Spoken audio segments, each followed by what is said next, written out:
Mesdames, Messieurs, je vous espère très bien portant de partout où vous nous suivez. Bon début de la semaine à tous et à toutes. Bonjour et bienvenue à cette édition du journal. Commençons par cette nouvelle. Dans la nuit de ce samedi au dimanche 24 septembre 2023, les habitants de Moulangué ont vidé de leur village. Ces citoyens congolais ont fui les affrontements entre un groupe d'autodéfense dénommé Éléments et les patrouilleurs communément appelés les Lalarondo. Samuel Mwamba-Ronston pour le reportage. Ils ont rassemblé tous les biens de leur maison.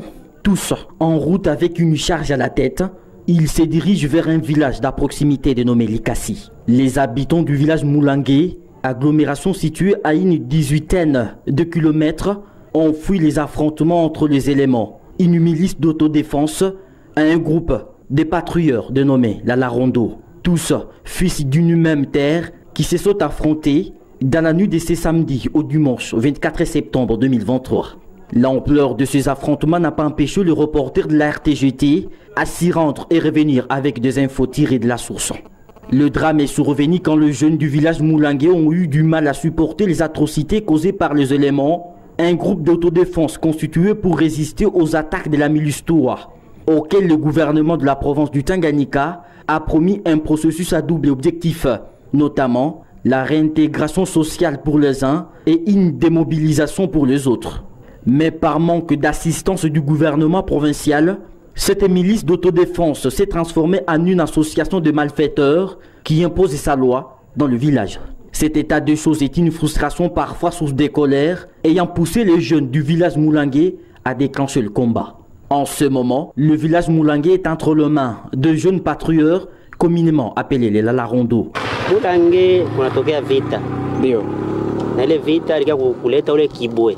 Kibwe alikongora bambote, anakia kutushokoza kule kwa makambi kwetu. Tunapikana naye.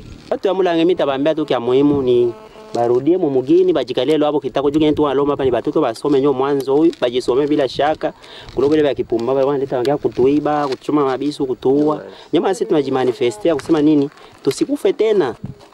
Mais tuko nyuma nini ya gouvernement. Hakuna uko kimya ndipo tulipikana nabo kwa kuweza kumpiga mkuu wao Aisa leo kwa general ile kibwe. Bali tulimpika mishale vile kwa general. Tunabaki tunaenda tunachoma manyumba yabo. Bakuye kama taji renforcer bakuye tena ni sawa tu bope kituambia si inatupasha moyo sana na gouvernement yenyewe inatupasha moyo sana tunapenda sana getu alilia ni hapa Moulangué haina mbali sana kufika mtu tuanze kuonea barabara sai Les bilans provisoires de ces affrontements fait état des morts du côté des patrouilleurs, c'est-à-dire le Lalarondo, et du côté des éléments, l'on enregistre 3 blessés qui ont été dépêchés à l'hôpital général de référence de Kalemi. L'un des blessés a donné sa version des faits. Mbo ilikuwa ni ramforo ya Bena Korondo mule mwa Moulangué. Bo kiburi kiapo kilivapita inaonekana sasa sie tuwe chini. Bo bapande na buzi wabo. Na sisi tukajitoa sema pana. Kumbe si wote tuko banaume. Vile wanajikuta banaume buzi wabo twende tupambane. Na vile tulipambana pasoko na hivi na kale wanachomwa yabo. Les habitants du village Moulangué sollicitent au gouvernement provincial une réponse positive et urgente. Il faut dire que certains habitants de Moulangué qui ont été victimes de flèches ont été internés à l'hôpital Sikbay ici à Kalemi. Selon le chef de la chirurgie à cet hôpital militaire, ces flèches sont infectées et peuvent avoir d'énormes dégâts. Il s'est exprimé au micro de Milingano Yango Marcelin. Oui, nous avons reçu des cas aujourd'hui matin aux alentours de... L'un est venu aux alentours des 4h et l'autre aux alentours des 9h du matin. Maintenant, nous avons pris en charge. Jusque-là, ce sont les gens déjà connus qui résident dans la brousse. Ils s'appellent les autodéfenses, selon eux. Mais aujourd'hui, nous en avons reçu des cas. Ils se sont battus entre eux. On ne connaît pas. Parce que les projectiles touchés par les patients, ce ne sont pas stériles. Ce sont les flèches infectées. Quand c'est pas comme ça, c'est-à-dire quand vous êtes atteint par un projectile par arme blanche, c'est-à-dire automatiquement, nous devons savoir à notre tréfonds que c'est une plaie infectée. Une plaie infectée, ça a des complications énormes. Et que si on essaie de commencer à détailler, ça va prendre au moins beaucoup de temps. Mais c'est une plaie infectée qui nécessite une bonne prise en charge et une prise en charge de qualité.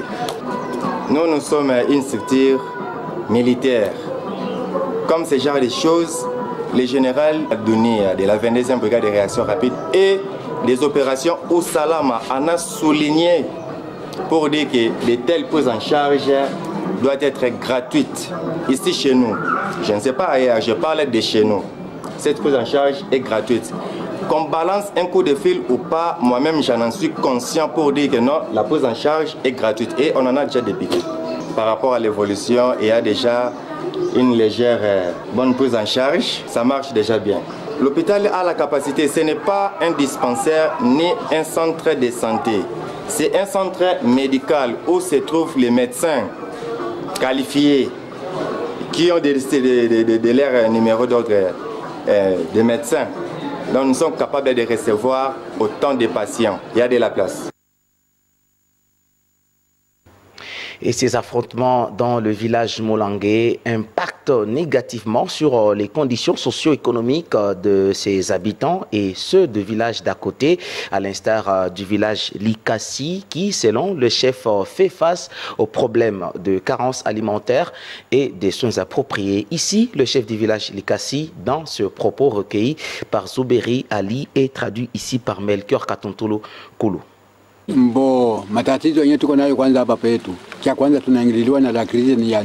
Les difficultés que nous avons ici dans le village Likassi sont liées d'abord par une carence en nourriture. Cette carence alimentaire est due à ces affrontements entre habitants de cette partie de la province. Ce que nous demandons au gouvernement provincial, c'est de faire de son mieux pour voir dans quelle mesure du possible mettre fin à ces troubles pour que les gens accèdent avec quiétude à leurs activités champêtres. Mais si nous restons dans ces conditions, la situation risque de s'empirer.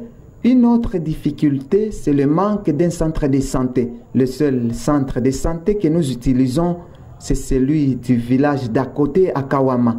Nous attendons impatiemment une réponse urgente.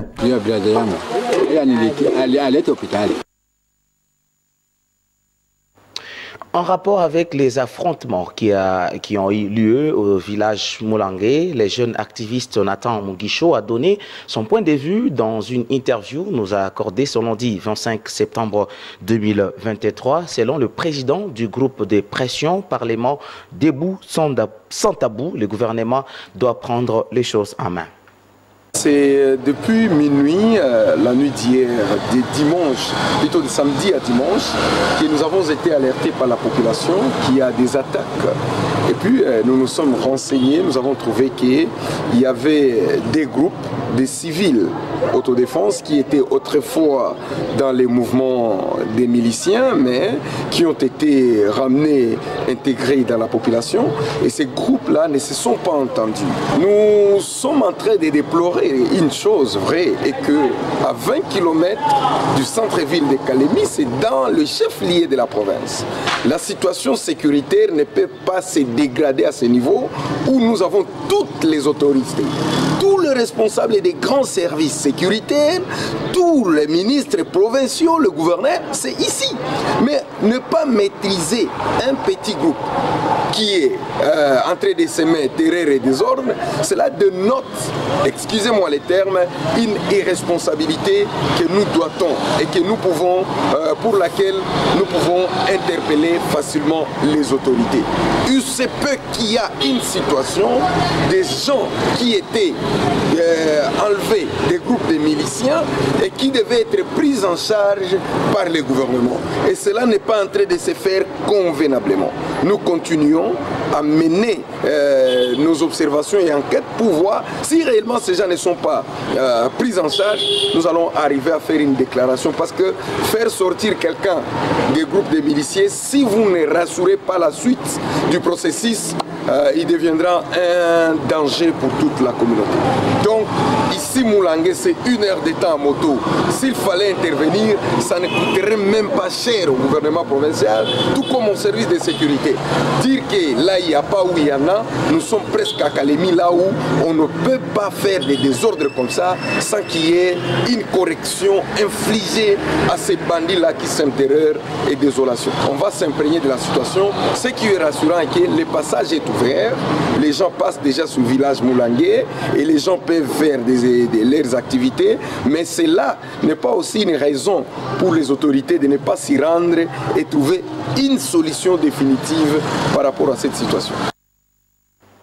Et à l'occasion de la journée mondiale de pharmaciens, célébrée le 25 septembre de chaque année, le président provincial du Conseil de l'ordre national de pharmaciens, Moma Kasongo Florent, a suggéré au gouvernement de la province du Tanganyika de bien vouloir soutenir les pharmaciens, car les hôpitaux et les pharmacies qui œuvrent sans l'aide des pharmaciens constituent un danger permanent à la population.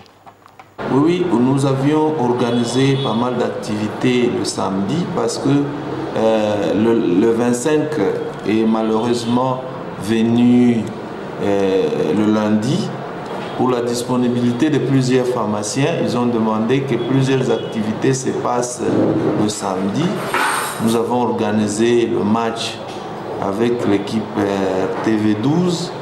On a organisé une réception au niveau de Baoba, Kichanga et puis à la MONUSCO une soirée. Donc en mémoire de cette date n'est pas passé inaperçu. Il y avait le matin un point de presse à Yvonne Hôtel. Donc nous avions organisé pas mal d'activités, c'était le samedi. Le thème de cette année, parce que le 25 septembre se célèbre chaque année depuis 2009 que la Fédération internationale de pharmaciens a dédié cette journée aux pharmaciens du monde. Pour cette année, le thème en RDC était le pharmacien congolais au centre de l'offre pharmaceutique de qualité pour la couverture santé universelle, prônée par le chef de l'État congolais. Nous disons que le pharmacien est cet acteur-là principal dans la couverture santé universelle parce que en République démocratique du Congo, la politique sanitaire repose sur un tabouret à 3 pieds. Le premier pied, c'est le personnel qualifié. Le second, ce sont des infrastructures. Et le troisième pied, le médicament. Le médicament a une place de choix dans le système sanitaire du Congo. Et qui en est le maître? Celui qui est le maître du médicament, c'est le pharmacien.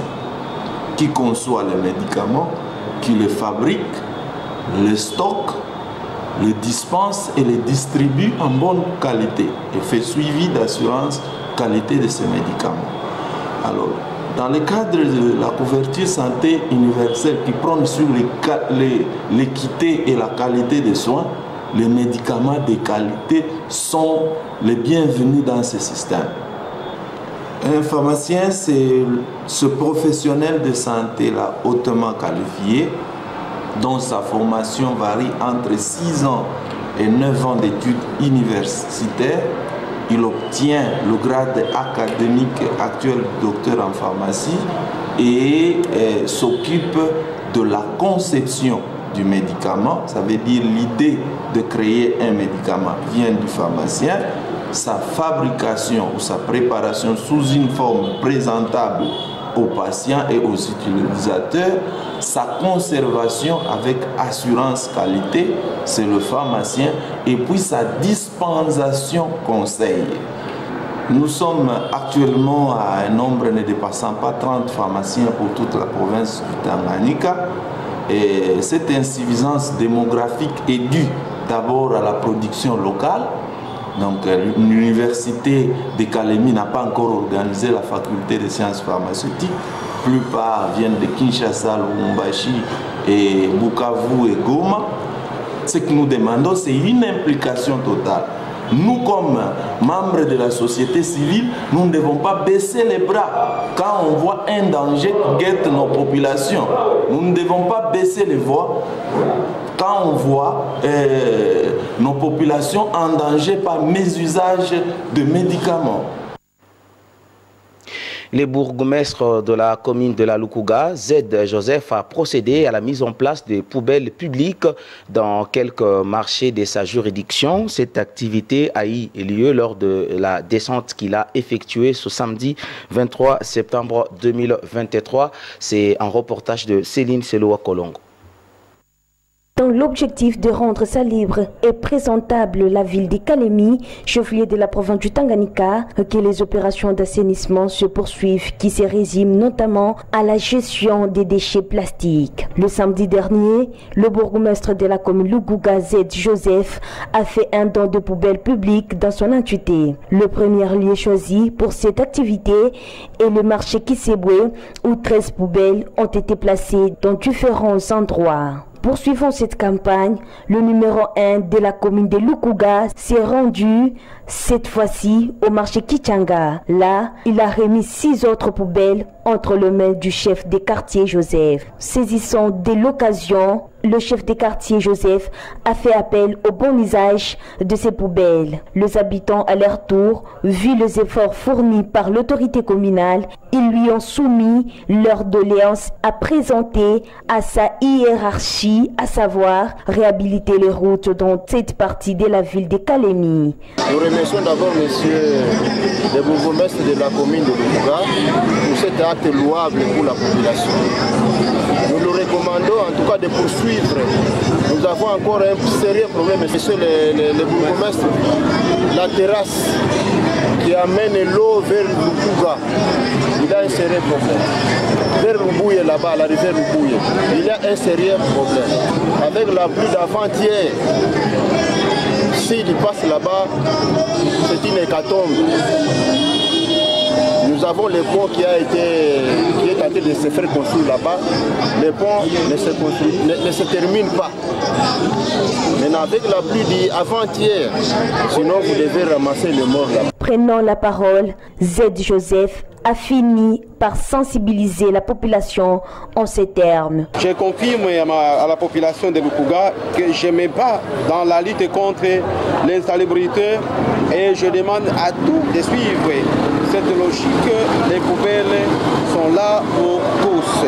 C'est ainsi que l'autorité communale a invité les habitants de cette partie à utiliser ces objets à bon père de famille afin de bannir l'insalubrité dans la commune de Lukuga. Sport à présent. Après 10 jours de stage passés au Burundi, enfin, le club de Kalemi, le FC Tanganyika, est arrivé à Kalemi ce lundi 25 septembre 2023 à bord du bateau MV Amani. En termes des bilans, les rouges et blancs ont joué 3 matchs pour 2 nuls et 1 défaite. Pour l'entraîneur franco-tunisien de 53 ans, Saber Ben Djabria, qui s'est livré au micro de la RTGT, les armes sont en train d'être effectué en vue de démarrer la saison avec pompe. Oui, on a été au Burundi pour un stage bloqué de 10 jours.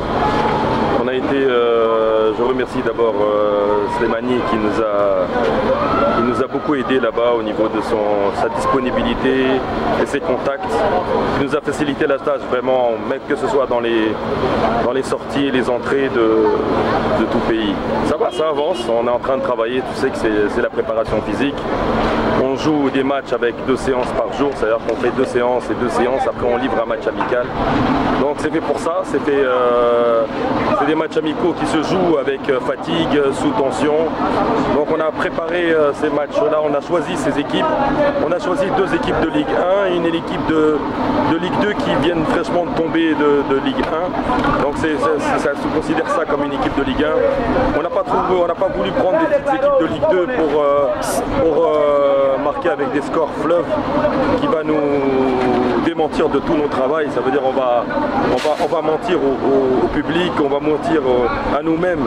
Donc on a pris des gros calibres, on a pris l'équipe de Slimani qui nous a perdu de son temps aussi parce que qu'ils avaient un match, donc ils ont joué un match amical, c'est-à-dire qu'ils avaient joué avant 2 jours et ils ont préféré de jouer avec nous, donc c'est très gentil de leur part. Après on a livré un match qu'on a perdu, on a fait un turnover, c'est-à-dire qu'on a fait jouer tout le monde, c'est fait pour ça, c'est pour voir à peu près la valeur de chaque joueur. Et après on a livré le dernier match contre la plus grosse équipe du Burundi, c'est ce que j'ai voulu. On va pas parler des faits parce que c'était vraiment des faits bizarroïdes, mais on a montré de bonnes choses, ça veut dire qu'on est en train d'augmenter de plus en plus avec une nouvelle charnière défensive, notre milieu de terrain et une attaque qui a poussé, on a fait un très bon match, je suis satisfait de leur rendement, je suis très content et on va encore livrer 2 matchs amicaux avant le championnat pour être au top pour le jour J du championnat. On va se préparer comme on a préparé les 10 jours de préparation, on va se préparer ici à Kalemi, on va essayer de trouver un moyen d'entente pour trouver le terrain, pour avoir plus d'automatisme. On va se baser sur notre 3e match qui était formidable, ça veut dire qu'on a très bien joué contre la grosse équipe du Burundi, ça veut dire qu'on maîtrisait le match du début à la fin, même à un joueur expulsé, c'est-à-dire on a joué à peu près à 35 minutes à 10 et on n'a rien senti, c'est-à-dire qu'on était toujours dans le même niveau, toujours dans la même persuasion. Donc maintenant on va préparer ça, il nous faut un terrain, c'est ce qui va se passer maintenant, c'est primordial. Sinon on va terminer ça à Lubumbashi. Et pour terminer, en rapport avec le préparatif des élections en République démocratique du Congo, Denis Kadima a affirmé que le glissement ne fait même pas partie de son vocabulaire. Ces propos a intéressé la presse quinoise Paris, selon dit Melchior Katuntulu Koulou pour le timbre vocal de la revue de presse.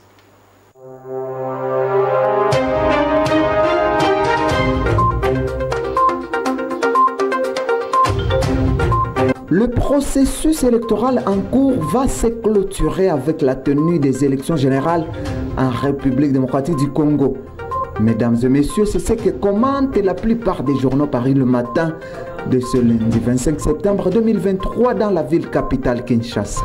Le potentiel signale que le président de la Commission électorale nationale indépendante, Denis Kadima, a clôturé la série des cadres de concertation lancés le mercredi dernier, dont l'objectif était de permettre aux parties prenantes à ce processus électoral de bien connaître leur rôle en tant que leader.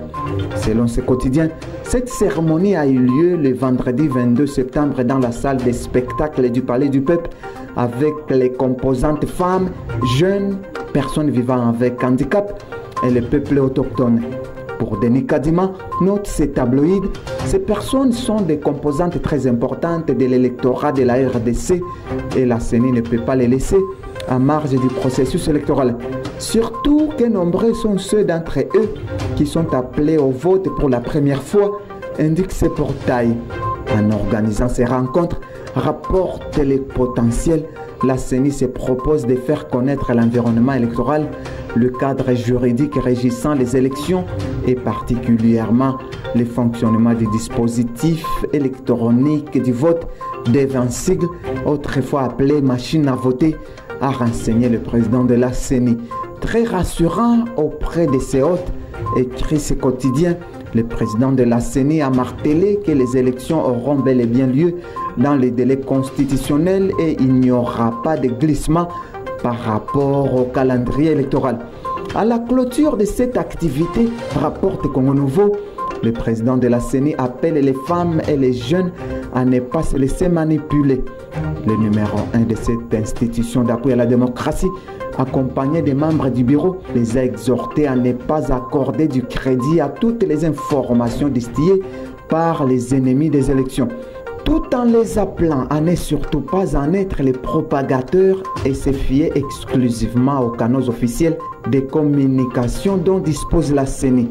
L'enthousiasme suscité, écrit cet hebdomadaire, comme l'a souligné Denis Kadima, en ces derniers jours après les échanges avec les partis et regroupements politiques ainsi que la société civile, dénote de l'intérêt accordé à tout ce qui touche au scrutin.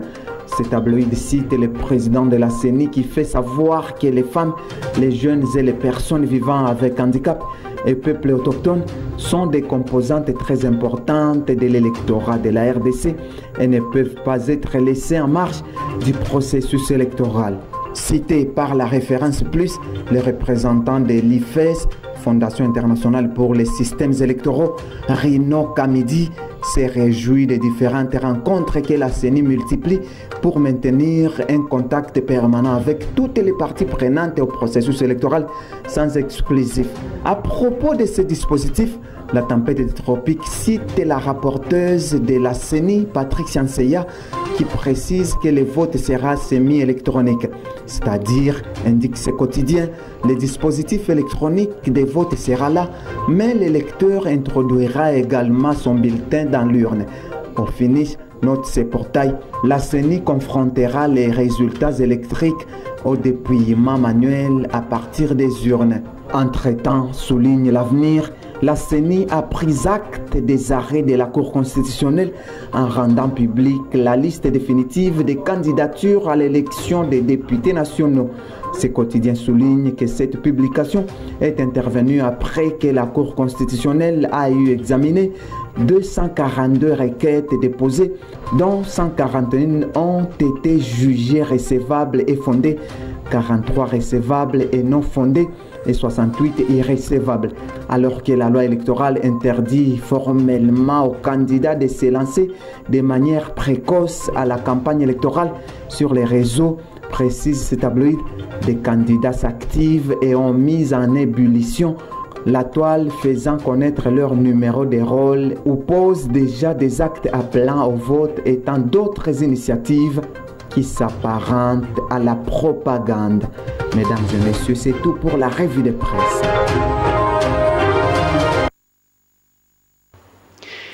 En cas de doute, choisis les silences. Il dérange, irrite, agace, ne gaspille pas ton énergie et il préserve ton image. Mesdames, Messieurs, j'ai fini. Merci à vous de nous avoir suivis et merci également à Castro Kalenda et toutes nos équipes rédactionnelles. Je vous retrouve à très bientôt pour une nouvelle édition. Ne zappez pas, restez pour la suite de nos programmes. Merci.